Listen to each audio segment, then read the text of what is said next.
자, 안녕하십니까. 하이퍼리뷰입니다.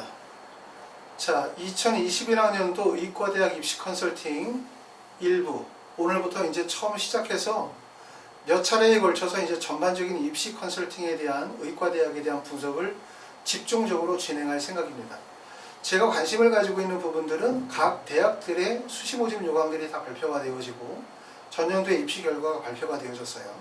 어느 학교의 수능 최저학력 기준이 얼마다, 또는 어느 학교가 전년도와 다르게 모집 요강이 이렇게 바뀌었다, 이런 내용들에 관심 있는 게 아니고, 제가 관심을 가지고 있는 건 뭐냐면 전년도와 다르게 올해 우리가 기회로 삼아야 될 부분들은 뭐냐, 내가 원서를 쓰게 되어질 때 과연 어디가 포인트일 것인가, 어디에서 기회를 잡아야 될 것인가, 또는 어떻게 원서를 쓰게 되어지면 내가 합격을 할 수 있을까 라고 하는 부분에 대한 분석의 포인트가 있거든요. 물론 그런 것들을 우리가 분석을 통해서 충분히 찾아내 갈 수 있을 거라고 생각이 되어져요.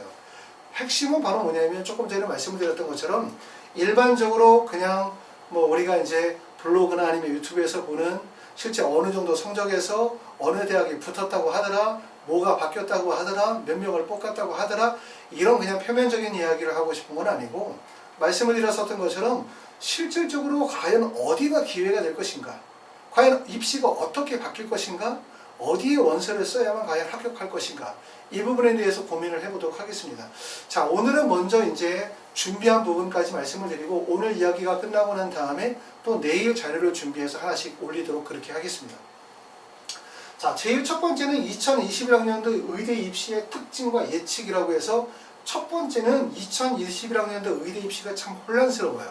그 이유 중에 하나는, 첫 번째는 학종의 투명성 강화와 고교 설화의 완화라고 하는 방침이 우리가 얼마 전에 이제 발표가 되어진 내용이기 때문에, 조국 사태를 겪으면서 학생부 종합전형에 대한 투명성, 물론 조국 사태 이전부터 수시의 선발 비율이 77%의 선발 비율을 차지하게 되어짐에 따라서 수시 전형, 특히 학생부 종합전형이 가지고 있는 여러 가지 문제점들로 인해서 학생부 종합전형에 대한 투명성에 대한 얘기는 계속 나오고 있었던 거고, 또 고교 서열화 완화에 대한 요구도 계속해서 나오고 있던 상황이었어요.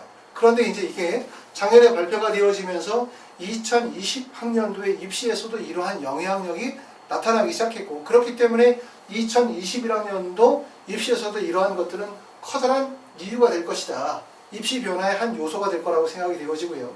두 번째는 코로나19로 인한 교육 불평등에 대한 문제들이 제기가 될 가능성이 높아요.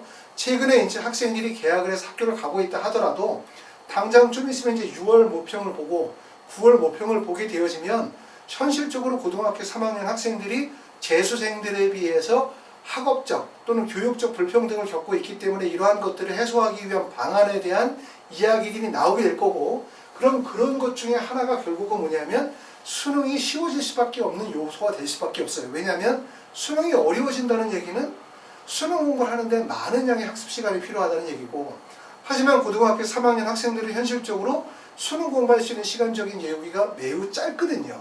그렇기 때문에 결국은 쉬운 수능, 다시 말해서 짧은 시간만으로도 공부가 가능한 수능을 볼 가능성이 높기 때문에 결국 수능이 쉬워질 가능성이 높고, 그렇게 되어지면 수능 최저가 완화될 가능성이 높아요.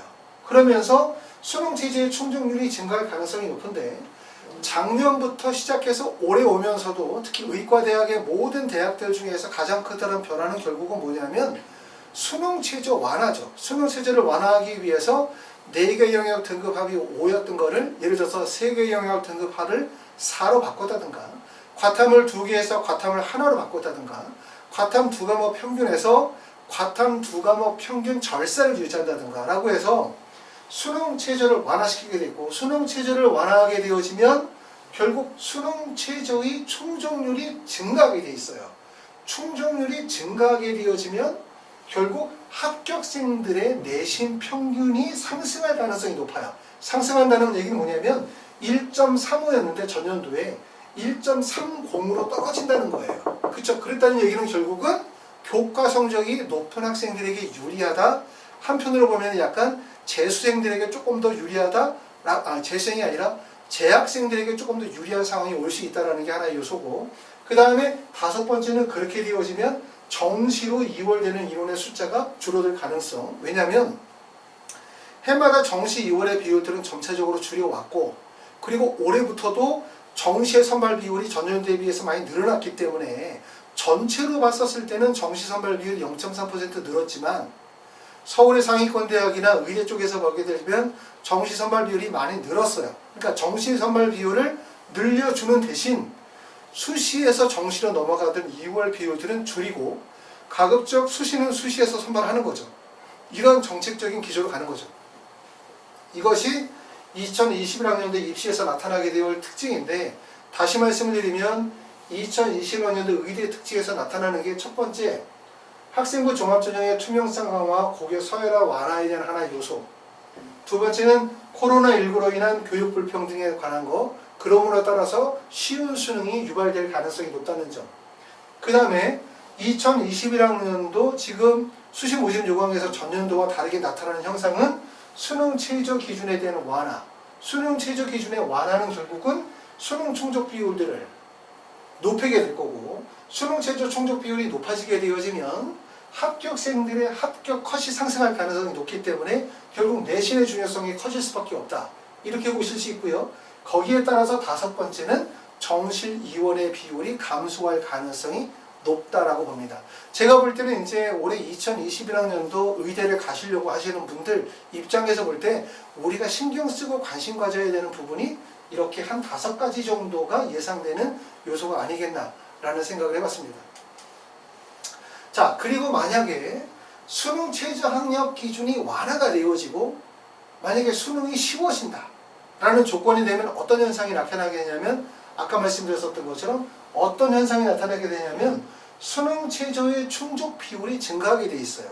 충족 비율이 증가하게 되면 합격자의 등급 평균이 상승하게 되기 때문에 결국은 전년도에는 1.35가 평균 등급이었다면 올해는 1.25 정도의 평균 등급이 나타날 가능성이 높고, 만약에 불수능이 어려운 수능이다.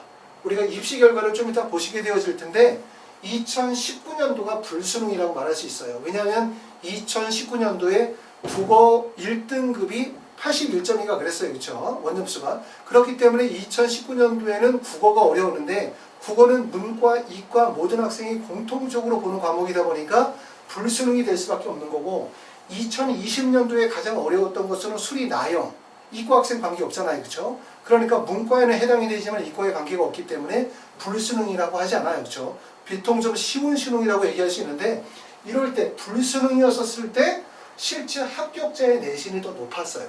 그렇죠? 그러니까 2019년도에 동일 대학이었을 때 2019년도의 내신 성적과 2020년도의 내신 성적을 비교하면 2019년도에 비해서 2020년도에 내신 등급 평균이 상승했다는 점들을 보실 수가 있습니다.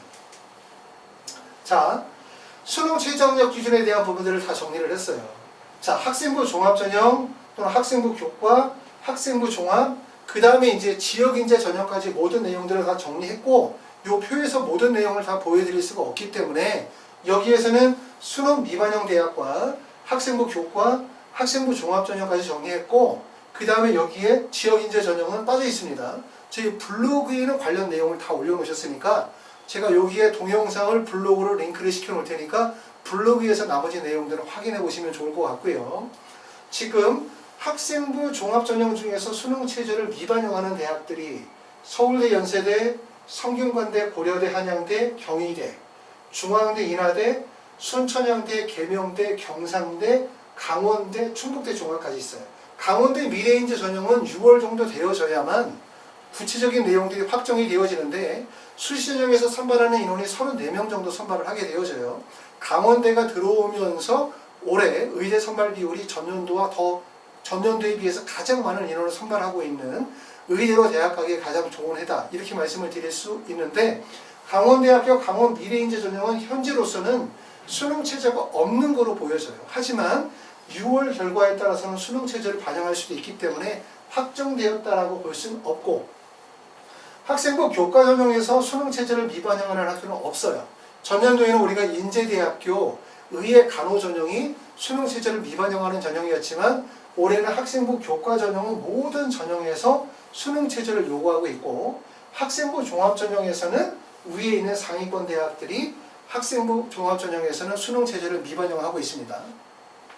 자, 그리고 이제 우리가 요 대학을 결정하게 되었을 때 지난번에도 말씀을 드렸지만 사실은 결국은 의대 합격에 있어서 제일 중요한 요소 중에 하나가 뭐냐 이렇게 물어보면 결국은 수능 체제예요. 내가 수능 체제를 충족할 수 있느냐 없느냐가 되게 중요하고 보통 대학들마다 차이가 있겠지만 수능 최저의 충족 비율이 약 30% 정도의 충족 비율을 가져가고 있기 때문에 결국 수능 체제를 충족하느냐 이 부분이 매우 중요한데 만약에 내가 현재 수능 공부가 잘 안 돼. 그러면 학생부 교과 전형에서 수능 최저가 비교적 낮은 데를 원서를 쓰면 되겠죠. 그렇죠? 왜냐하면 수능 최저 충족이 안 되니까. 그럼 낮은 데가 뭐야? 4개 영역 6, 4개 영역 8을 쓰는 제주대 같은 데 낫겠네. 근데 문제를 꼭 알아두실 거. 제가 그 전에 말씀을 했었던 부분들을 기억하고 계시는 분들은 아시겠지만 수능 최저가 낮다 라고 하는 것은 무엇을 의미해? 수능 최저가 낮으면 경쟁률이 몰릴까요? 안 몰릴까요? 경쟁률이 몰리게 되죠. 당연히. 수능 최저가 낮으면 경쟁률이 몰리게 되고 경쟁률이 몰리면 그 많은 학생들 중에서 학생을 선발하다 보면 결국은 합격생의 컷이, 등급 컷이, 내신 등급 컷이 상승하게 되는 거예요. 그러니까 결국은 수능 최저가 낮은 학교, 제주대의 학생부 교과 성적이 여기라고 하는 전북대나 을지대나 연세대, 미대보다 실제 합격 내신 등급 컷이 높다는 점이에요. 또 반대로 만약에 수능 최저가 높다. 이런 학교들은 높으면 어떤 현상이 나타나? 수능 최저가 높으면 경쟁률이 떨어지죠. 왜냐하면 수능 최저가 안 되니까 불안하니까 높은 대학에다 원서를 쓸 수 없겠지? 경쟁률이 떨어져요. 그리고 거기에서 수능 체제를 미충족하기 때문에 결과적으로 학생들의 등급 컷이 낮아지는 거예요. 그렇죠? 그러니까 예를 들어서 내가 내신 성적이 아주 우수해. 하지만 수능 최저가 불안불안해. 그럼 어쩔 수 없이 수능 최저가 낮은 학교를 원서를 쓰되 내신 성적의 우수한 성적으로 합격을 노려보셔야 되는 거고, 두 번째는 나는 학생부 내신 성적은 그렇게 우수하지 못해. 하지만 나는 수능 최저는 정말 높게 맞을 수가 있어. 충족 가능성이 있어. 라고 하는 학생들은 어디를 쓰게 돼요? 수능 최저가 높은 쪽에 원서를 쓰게 되어지겠죠. 그쵸? 맞죠? 그런데 좀 전에 얘기했던 거하고 정반대로 나는 수능 최저도 높게 충족이 어렵고 내신도 아주 우수한 것도 아니야. 그러면 사실 대학 갈 방법이 마땅치가 않아요. 그리고 나중에 또 설명을 드리겠지만 우리가 수능 최저의 충족 비율을 어디가 낮을까? 항상 우리가 원서를 쓰게 되어질 때는 끝에 원서 안 쓰는 거 아시죠? 끝에. 왜냐하면 내가 원서를 쓰는데 여기가 원서 쓰는 구간이 있는데 의대의 원서 구간에서 내가 마지막 구간에다가 원서를 쓰시게 되어지면 이 구간은 경쟁이 과밀되어지는 구간이기 때문에 합격 가능성이 없어요. 이거는 수시나 정시와 마찬가지인 거예요. 그러니까 여기에 하위 구간이라고 할 수 있는 구간은 바로 어디냐면 여기죠. 첫 번째는 수능 체제를 낮게 두는 이 구간. 제주대나 조선대나 동국대, 경주 같은 대학들 또는 학생부 종합전형에서 수능 체제를 낮게 두는 데는 4개 7. 예를 들어서 전북대 같은 대학교라든가 아니면은 부산대, 동국대, 경주 또는 여기 나와 있는 것처럼 원광대학교나 카톨릭 관동대 이런 학교들은 어떻게 보면은 의대의 끝이라고 할 수 있어요. 그러니까 대학이 끝이라는 얘기가 아니라 수능 최저 학력 기준이 일반적인 수능 최저 학력 기준의 끝이라는 거예요. 그렇기 때문에 여기는 사실은 원서 지원하기가 가장 위험한 구간이라는 걸 아시면 되고, 그리고 실제 이런 구간에는 뭐가 몰리게 돼? 학생들이 몰리니까 경쟁률이 상승할 가능성이 높아요. 경쟁률이 상승하면서 실제 합격생들의 등급 컷이 동시에 상승하게 되거든요. 그럼 이 학생들의 수능 최저 학력 기준의 충족 비율은 높냐? 안 높겠죠. 그렇죠? 왜냐하면 자신이 없는 학생들이 원서를 쓰니까. 하지만 많은 학생들이 원서를 쓰기 때문에 수능 최저 학력 기준이 낮아진다 하더라도 등급 컷은 낮아지지 않는단 말이에요. 그래서 기회가 되는 구간은 어디냐면 항상 어떤 중간 구간을 노리셔야 돼요. 중간 구간을. 중간 구간. 나중에 말씀을 드리겠지만 내가 원서를 쓰려고 하는데 감점이 없어. 아까 얘기했던 것처럼 나는 수능 최저의 높은 수능 최저를 충족할 수 있어. 높은 수능 최저를. 하지만 내신의 강점이 없어. 그럼 이런 데 쓰겠죠. 고려대학교 또는 전북대학교, 연세대, 미대, 전남대 이런 데 쓰겠죠. 하지만 나는 수능 최저의 충족 가능성은 좀 낮은데 그쵸? 내신은 아주 우수해. 그런 학생들이 이때 쓰겠죠. 제주대, 조선대 이런 데 쓰겠죠. 그런데 나는 수능 체제에 강점이 있는 것도 아니고 내신에 뚜렷한 강점이 있는 것도 아니고 어느 대학의 원서를 써야 할지 잘 모르겠어. 이런 학생들은 어디를 원서를 써야 되냐면 여러분들이 이제 의과대학의 대학들마다 수능 최저 충족률을 조사를 해보시면 아실 수 있어요. 왜냐하면 수능 최저의 충족률을 보시면 고려대 학교 추천, 뭐 아주대, 에이스 이런 전형들 보면 이런 데는 수능 최저가 엄청 높으니까 수능 최저의 충족 비율이 낮겠지? 라고 생각하지만 실제로 이런 데 원서를 쓰는 학생들은 수능 최저의 강점이 있거나 수능 최저의 충족 가능성이 있는 학생들이 원서를 쓴단 말이에요. 아셨어요? 두 번째, 낮은 대학의 원서를 쓰는 학생들은 여기가 낮은 대학이라고 하면 수능 최저에 불안정한 학생들이 원서를 써요. 하지만 근본적으로 경쟁률이 높기 때문에 일부 학생들이 수능 체제를 충족하지 못한다 하더라도 워낙 많은 학생들이 지원하다 보니까 수능 최저의 충족 비율이 내신 등급을 떨어뜨리지 않아요. 그렇기 때문에 가장 기회가 되는 구간은 바로 뭐냐면 중간 정도의 구간이 가장 기회가 된다는 점을 아실 필요가 있어요. 중간 정도의 지점이라고 하면 여기서 말하자면 이런 거죠. 4, 6 정도의 등급대를 가지고 있는 거. 학생부 종합전형에서 4, 6등급이나 아니면 4, 5 정도의 등급대에서 형성이 되어질 때 수능 체제의 미충족 가능성이라든가 그 다음에 실제 합격생들 간의 점수의 괴리가 발생이 되어질 가능성이 높다. 이렇게 보실 수 있고 이건 제가 나중에 다시 한번 설명을 드리도록 하고요.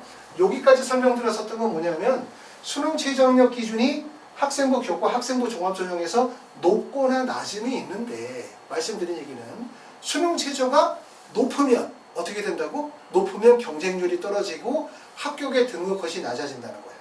수능 최저가 낮으면 반대로 경쟁률이 높아지게 되어지고 내신 컷이 높아진다는 거기 때문에 이렇게나 저렇게나 사실 꼭 유리한 게 꼭 있는 건 아니라는 점을 얘기해 줬고 그러고 난 다음에 어디가 과연 기회 구간이 되어지느냐 라고 얘기하면 아까 말씀드렸던 것처럼 항상 의대 입시에서의 중간 지점이 기회 구간이라는 걸 아실 필요가 있고요. 마지막에 원서를 쓰는 거는 수시나 정시에서의 원서 지원이 실제로는 하위 구간이 중간의 구간보다 더 높다는 점, 경쟁률도 더 높을 뿐만 아니라 지원자들이 가지고 있는 스펙, 여러 가지 교과 성적이나 학업의 우수성들이 더 우수하다는 점을 꼭 알아두실 필요가 있어요.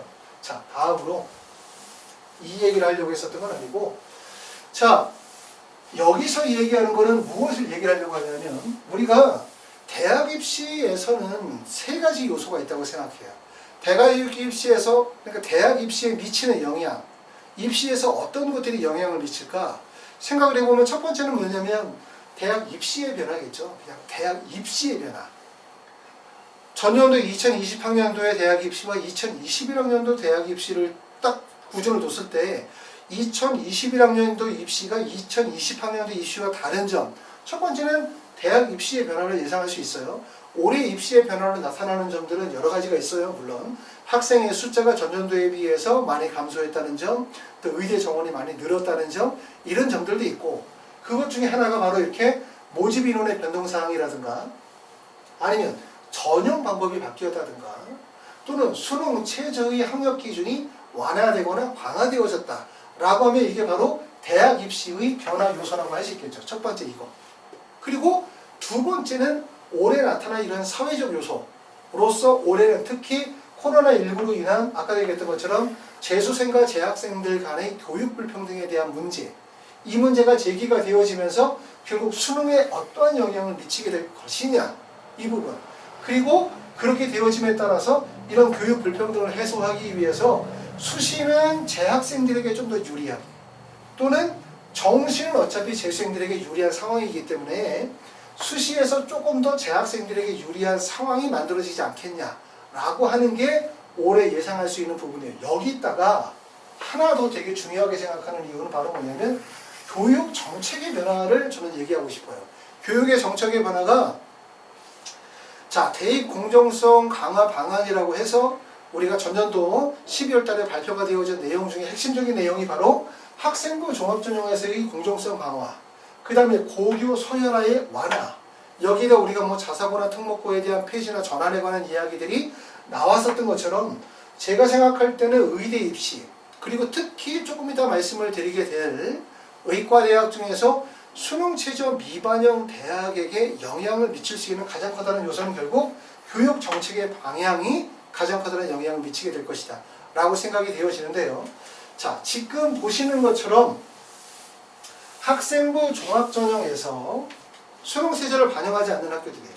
자, 여기를 보시면 이번 시간에 주로 말씀을 드릴 얘기는 바로 뭐냐면 수능 최저 미반영 대학에 대해서 설명을 드릴게요. 오늘은 수능 최저 미반영 대학인 서울대부터 시작해서 충북대까지 여기까지 말씀을 드리고, 그리고 다음 시간에는 학생부 교과전형, 그 다음 시간에 학생부 종합전형에 대해서 하나씩 발표를 드릴 텐데, 조금 전에 얘기했었던 것처럼 수능 최저 미반영 전형의 이 대학들은 사실은 입시 변화에 크게 영향을 받지 않죠. 왜냐하면 수능 최저를 반영하지 않으니까 물수능이 되든 불수능이 되든 수능 최저가 완화되든 강화되든 별로 관계없잖아요. 사실 근데 입시에서 가장 커다란 영향을 미치는 거 결국은 수능이거든요. 수능이 어려웠다, 수능이 쉬웠다, 여기에 따라서 결국 수능 최저가 충족이 되느냐 안 되느냐, 충족되느냐 안 되느냐에 따라서 합격생들의 내신 편차폭이 크게 발생이 되는 거죠. 수능이 엄청 어려웠다, 그럼 똑같은 대학이 1.67, 수능이 쉬웠다, 그럼 1.45. 다시 말해서 수능이 어렵거나 쉽거나에 따라서 결국 합격생의 내신 편차가 발생이 되어지거든요. 그런데 지금 이 대학들은 수능 최저 미반영인 학생부 종합전형의 대학은 수능을 반영하지 않기 때문에 사실상 입시 변화에 별로 관계가 없는 거예요. 수능과 전혀 관계가 없기 때문에. 그런데 아까 조금 전에 말씀드렸던 것처럼 이러한 대학의 원서를 쓰게 되어질 때 여러분이 관심을 가져야 되는 건 첫 번째는 대학 입시의 변화, 두 번째는 이러한 대학 입시에 끼치는 사회적 요소.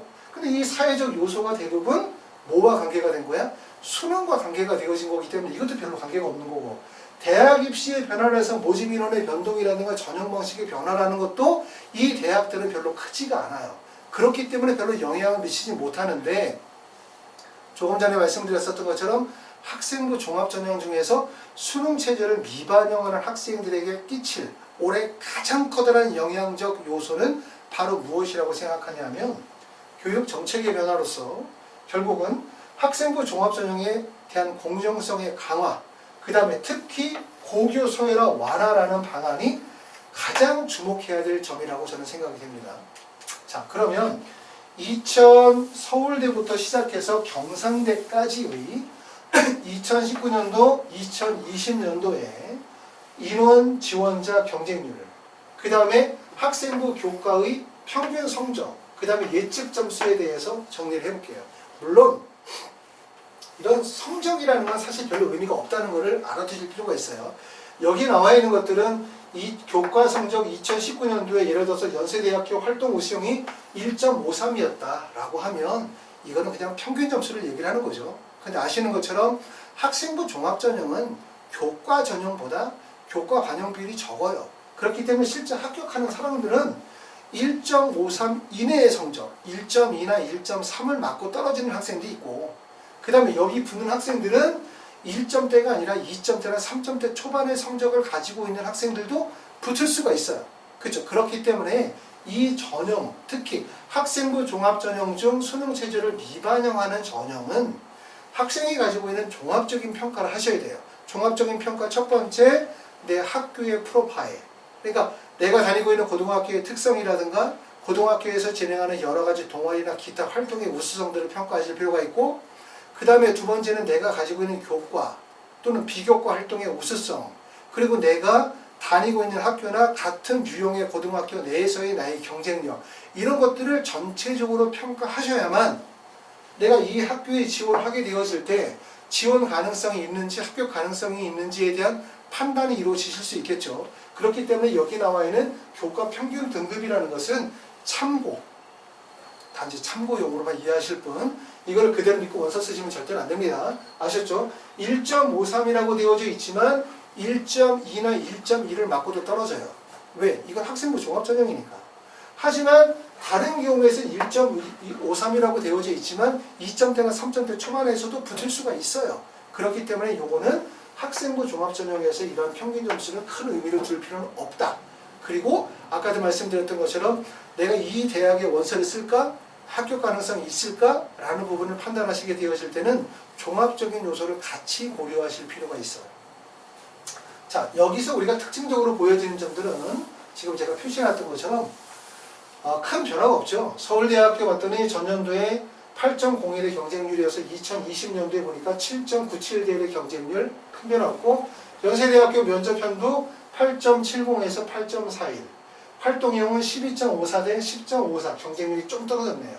성균관대는 16.36에서 18.16, 조금 올랐고, 고려대 특기자는 이제 올해까지, 작년까지 선발하고 올해부터는 선발하지 않고, 고려대 특기자 전형의 요 내용은 계열 적합성으로 이동해서 참고해서 이해하시면 좋을 것 같고요.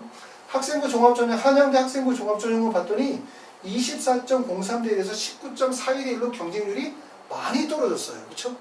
그리고 이 학교는 이제 입시 결과에 대한 부분들을 발표하고 있지 않기 때문에 제 나름대로 생각할 때 한 1.6번 정도를 평균 점수를 예측하면 되지 않을까라는 생각을 했는데, 자, 그럼 한양대는 왜 이렇게 경쟁률이 떨어졌을까? 이 점에 대해서 먼저 첫 번째 생각해 볼게요. 한양대의 경쟁률이 떨어진 이유는 왜 이렇게 경쟁률이 떨어졌냐면, 조금 전에 보시는 것처럼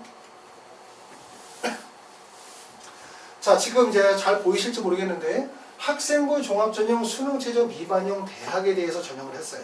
정리를 했더니 서울대부터 시작해서 경상대까지가 있고, 앞에 있는 게 2019년, 뒤에 있는 게 2020년도인데 지금 보시게 되어지면 우리가 한양대부터 인하대까지의 라인이 여기에요. 근데 지금 보시면 한양대학교의 경쟁률이 하락한 이유는 무엇보다도 한양대, 경희대, 중앙대 정도까지가 어떻게 보면 학생들이 선택을 하게 되어질 때 하나의 그룹이라고 고려하게 되어지면 전년도까지 한양대의 경쟁률이 상당히 높았어요. 그렇죠? 한양대의 경쟁률이. 근데 지금 보면은 2020년도에 한양대의 경쟁률이 여기 왔죠. 그렇죠? 그리고 지금 경희대 경쟁률이 여기죠.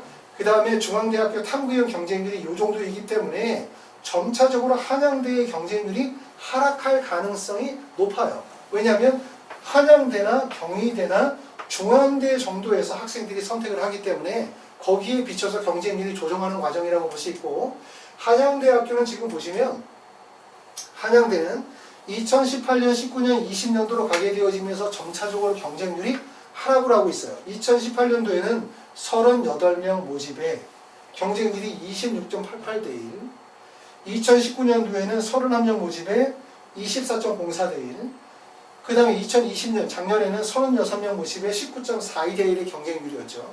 그렇기 때문에 한양대의 경쟁률의 하락은 결국 학생들이 원서 지원을 하게 되어지는 하나의 집단, 한양대, 경희대, 중앙대 내에서 선택을 하게 되어질 때 결국은 경쟁률이 높기 때문에 선택을 무형부담이 크죠. 그렇기 때문에 중앙대나 경희대 쪽으로 선택을 하게 되어짐에 따라서 경쟁률이 하락한 거로 보여지고, 상대적으로 중앙대 같은 경우는 경쟁률이 다민치 전형과 탐구형 전형에서 경쟁률이 상승했고, 그 다음에 경희대는 전년도와 비슷한 사이에 보였기 때문에 한양대학교는 2021학년도에도 의과대학의 경쟁률이 다소 하락할 가능성이 높아요. 왜냐하면 여전히 경희대나 중앙대에 비해서 경쟁률이 상당히 높게 지금 형성이 되어져 있기 때문에 그렇게 보시면 될 것 같고요. 자, 그 다음에 대학으로는 인하대학교를 보면 인하대학교는 24.6대 1에서 그 다음에 2020년도에 31.6대 1로 경쟁률이 상당히 많이 올랐죠. 24.6에서 31.6으로 경쟁률이 상승했는데 왜 인하대는 이렇게 경쟁률이 많이 올랐을까? 이 점에 대해서 한번 생각을 해보려고 합니다. 자, 여기 보시면 지금 보시면 사실 대학의 선택의 범위 내에서 학생들이 이렇게 선택할 것 같아요. 한양대, 경희대, 중앙대 중에서 하나 선택하게 되고, 그 다음에 여기서 보면은 서울대, 연세대, 성균관대 요 정도 범위, 그 다음에 이제 고려대가 중간에 끼게 되고, 그러고 난 다음에 인하대가 끼게 되는데, 사실은 인하대 의대는 좋은 의대이긴 맞지만 한양대, 중앙대, 경희대하고 약간의 갭이 벌어지죠. 그렇기 때문에 어떻게 보면 인하대 의대는 경희대 의대 쓰는 학생도 인하대 의대 쓰고, 한양대 의대 쓰는 학생들도 인하대 의대 쓰고, 중앙대 의대 쓰는 학생들도 인하대 의대 쓰는, 누구나 한 번쯤 거쳐가는 의대라고 할 수 있어요. 그렇기 때문에 선택폭이 크지 않은 거죠. 왜냐하면 여기서는 요 세 개의 선택이 있고 여기는 세 개의 선택이 있다면 여기는 선택이 하나밖에 없으니까. 그렇기 때문에 학생들이 몰리는 현상들 때문에 결국 인하대의 경쟁률이 높아졌겠다라는 생각이 들고, 그렇기 때문에 올해도 마찬가지로 인하대에 학생들이 몰릴 가능성은 높아요. 그런데 인하대에서 좀 더 깊이 있게 이해를 해보면 뭐냐면, 인하대학교에 2018년도, 2019년도, 2020년도 가면서 모집인원의 변화는 없어요. 그냥 15명씩 모집인원 하는데 경쟁률의 변화를 보면 2018년도는 28.4대 1, 2019년도는 25.9대 1, 그 다음에 2020년도는 31.6대 1이 경쟁률인데, 여기까지는 이 정도 갔다가 갑자기 2020년도에 경쟁률이 상당히 많이 올랐단 말이에요. 그럼 그 이유는 뭘까를 봤더니 2019년도에 대학에서 발표한 자료에 따르면 합격생의 학생부, 최종 합격생의 학생부 등급이 1.7에서 3.3이라고 발표를 했어요. 그러면 무슨 말이냐면 1.7의 평균 등급도 낮은 등급인데다가 최저 점수가 3.30이라고 최저 점수를 등록을 함으로 인해서 결국은 폭이 되게 넓어진 거죠. 폭이. 지원의 폭이 넓어졌다는 거예요. 2.21에서 4.90이니까 폭이 상당히 넓죠. 제가 말씀드리는 얘기 뭐냐면 인하대에서 발표한 평균 점수와 최저 점수의 점수 간격의 폭이 넓기 때문에 학생들이 원서를 지원하게 되어질 때 경쟁률은 높지만 뭐 하면 되지 않을까? 라는 생각. 내성적으로 되지 않을까? 이 정도 해도 되는데? 라는 생각을 한다는 얘기예요. 원서 지원에서 이렇게 평균 점수와 최저점의 점수 편차폭을 크게 두고 있기 때문에 학생들이 누굴 한번 지원해보자 라는 생각을 갖는다는 거예요. 그렇게 원서를 쓰다 보니까 결국은 점수가 1.5에서 2.27 정도의 점수 차이로 되게 폭이 좋아졌죠. 인하대학교는 어떻게 보면은 전년도에 2019년도의 인하대와 2020년도의 인하대는 완전히 다른 인하대가 된 거예요. 그런데 사실은 저는 개인적으로 대학에서 발표하는 입시 결과에 학생부 등급 컷을 신뢰하지 않아요.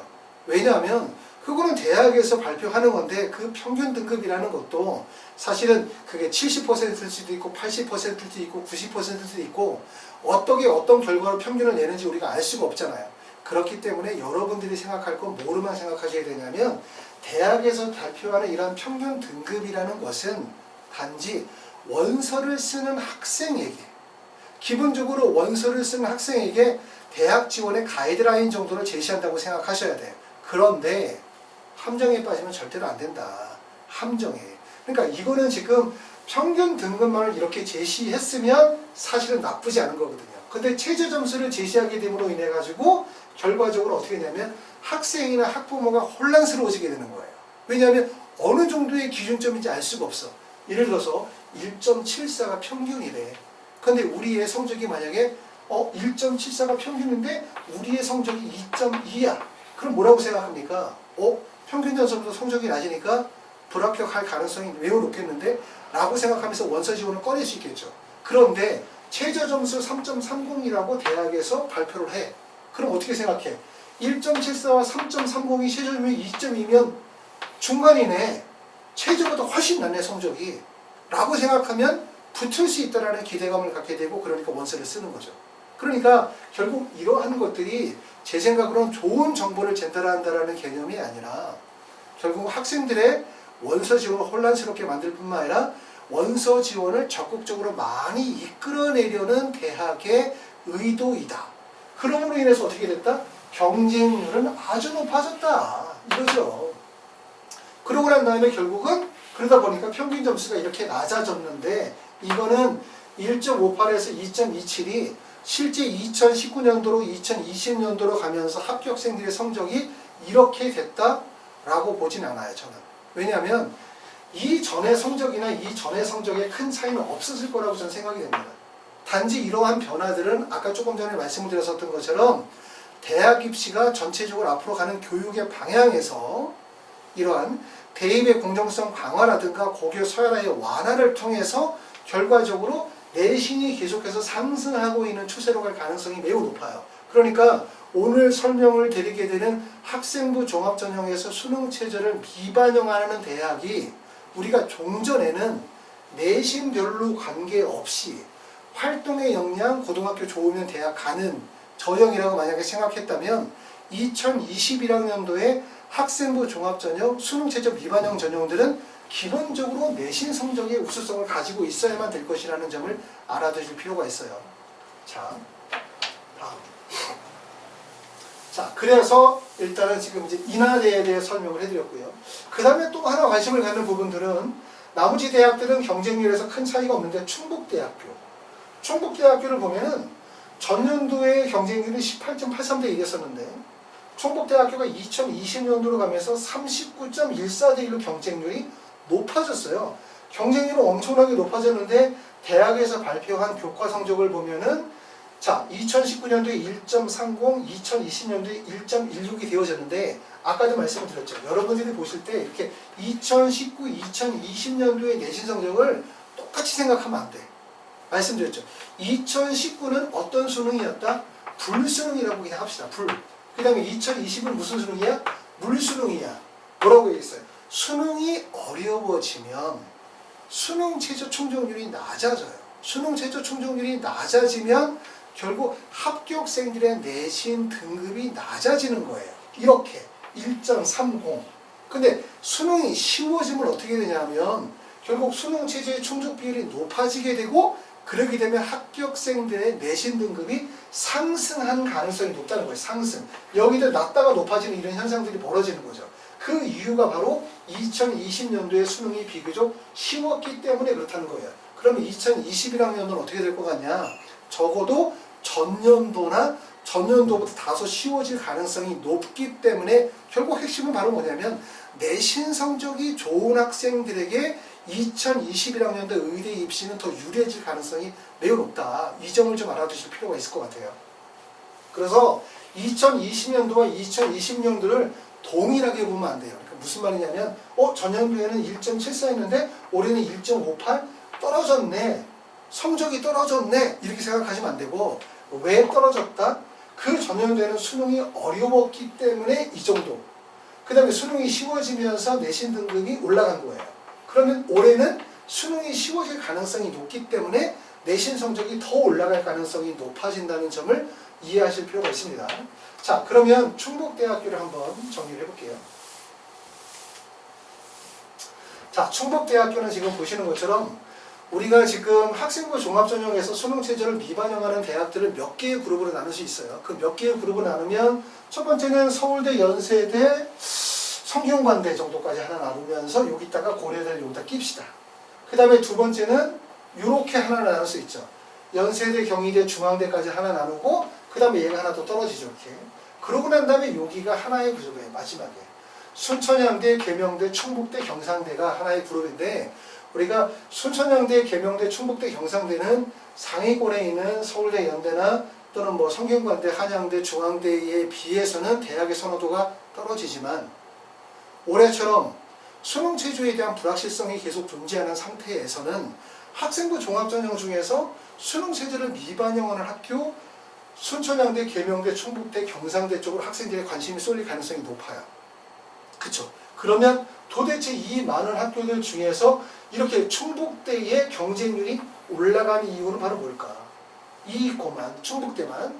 다른 대학들은 경쟁률은 기본적으로 높지만 여기가 경쟁률이 올라간 이유는 뭘까? 이 점에 대해서 한번 알아보겠습니다. 자, 조사를 해보니까 먼저 충북대, 순천향대, 계명대, 경상대를 조사를 했어요. 2020년과 2020년도로 가니까 여러분들이 주목할 점은 뭐냐면 충북대의 2021학년도 모집 인원이 10명.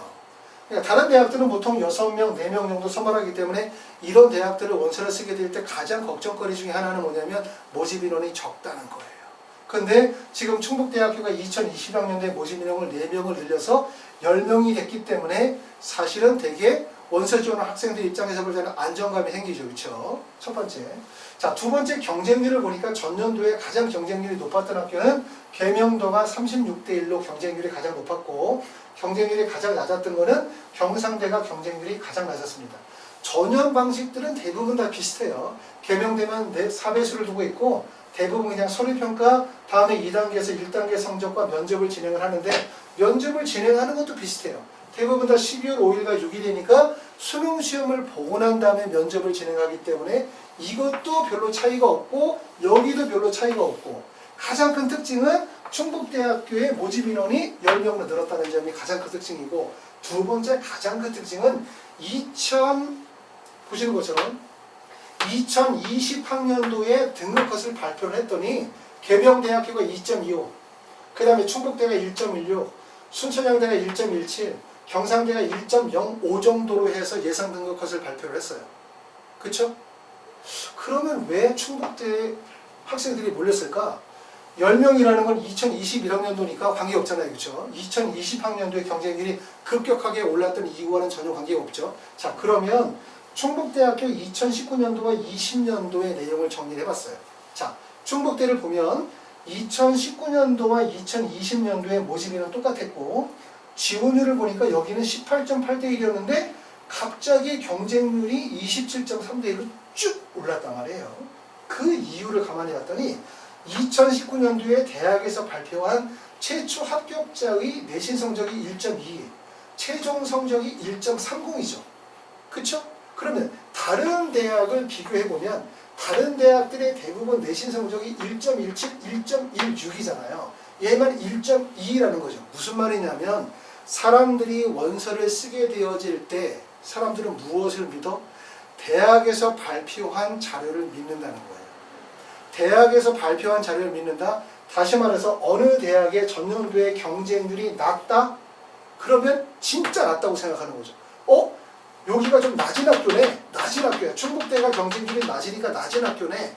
또는 교과 성적 외에 비교과를 많이 보는 학교군. 그러니까 학생들이 몰려드는 거예요. 붙을 가능성이. 몰려드니까 경쟁률이 높아지게 되고 경쟁률이 높아지면서 결국은 수능 최저가 어떻게 바뀌었어? 1.21가 1.11, 1.16으로 바뀌어버린 거예요. 그래서 이 점에서 여러분들이 꼭 고려할 점은 뭐냐면 아까 우리가 여기서 인하대의 경우도 제가 설명을 드렸어요. 인하대에서도 말씀을 드렸던 것처럼 인하대학교의 성적이 전년도에 1.74에서 3.00, 그 전년도에서는 2.21에서 4.09라고 대학에서 입시 결과를 발표하다 보니까 결국 사람들이 이걸 믿는 거야. 믿으니까 학생들이 몰리게 되는 거죠. 몰리면서 결국은 경쟁률이 올라가게 되어지고 내신 등급이 상승하게 되어지는 결과가 나타나기 때문에 제가 꼭 말씀을 드리는 건 뭐냐면 대학에서 발표하는 입시 결과, 특히 학생부 평균 등급, 최저 등급을 믿지 마라. 그거는 단지 기준점으로 생각하셔야 되고 제일 중요한 건 내가 가지고 있는 고등학교에 대한 특성, 동아리 활동 또는 수상 경력 등등과 관련 여러 가지 특성과 나의 교과 성적, 수능 최저 충족 가능성, 그 다음에 비교과 활동의 우수성 또는 동일 대학, 동일 학교나 또는 동일 유형의 고등학교 내에서의 경쟁력을 종합적으로 판단하셔서 원서 지원을 하셔야만 된다는 거예요. 그래서 지금 여기에서 나타났었던 현상들 중에서 충북대의 경쟁률이 급격하게 상승하게 된 이유는 과연 무엇인가? 결국은 전년도의 입시 결과, 대학에서 발표하는 전년도의 입시 결과가 사람들의 원서 지원에 영향을 미치고 있다는 거예요. 그리고 여기에 나타난 인하대학교의 경쟁률이 상승하게 된 이유는 바로 뭐냐? 바로 대학에서 발표한 자료를 사람들이 믿고 원서를 쓴다는 거죠. 결국은 무슨 말이냐면 여러분들이 보는 자료, 여러분들이 믿는 그 자료를 여러분만 보는 게 아니라 모든 사람이 보고 있고 그리고 모든 사람들이 그거를 그대로 믿고 원서를 쓰고 있다는 거예요. 그렇기 때문에 이런 결과들이 나타나고 있는데 제가 얘기하니까 그냥 그런 얘기지 또는 나도 다 생각하고 있었어 라고 생각하지만 모든 사람들이 원서를 쓸 때는 직관적으로 움직여요. 수시 원서를 쓰든 정시 원서를 쓰든 보는 거를 그대로 믿고 원서를 쓰지 보는 거를 의심하는 사람이 별로 많지 않다는 거예요. 그렇기 때문에 제가 꼭 이 자리에서 말씀을 드리는 거는 2021학년도 입시에서 특히 학생부 종합전형 수능최저 미반영 전형에서 나타나게 되는 현상들 중에 하나는 바로 뭐냐면 전반적인 교육정책의 방향, 그 다음에 두 번째는 2020학년도에 나타났던 경쟁률과 입시 결과의 경향들이 그대로 반영이 되어질 가능성이 매우 높다는 거예요.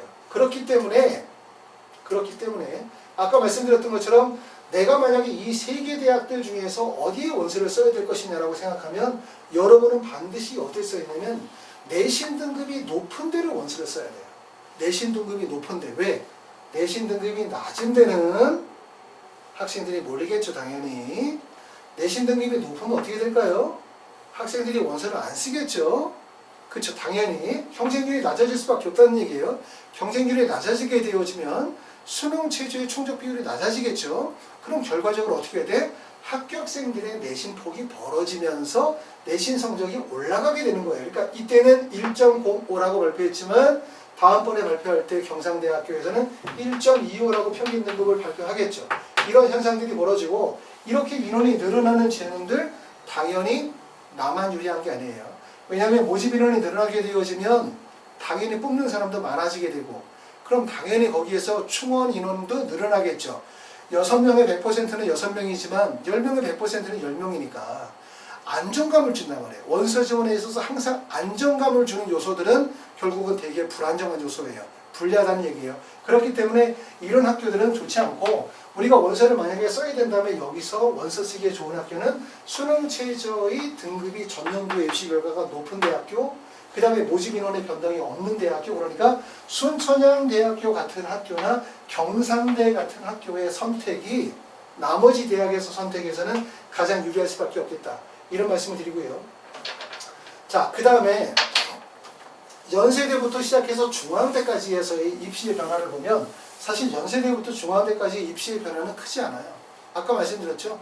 이 대학들은 대학 입시의 변화의 요소서 생각할 수 있는 부분들은 수능 최저가 반영이 안 되니까 수능 최저에 영향이 없어요. 그러니까 여기 거의 움직이지 않는데요. 성적이 아주 우수한 학생들만 몰려들겠죠. 단지 여기서 우리가 신경 쓸 수 있는 부분들은 첫 번째는 연세대학교가 이번에 전형이 바뀌면서 활동 우수형이 전년도에 45명에서 55명으로 인원이 늘었다.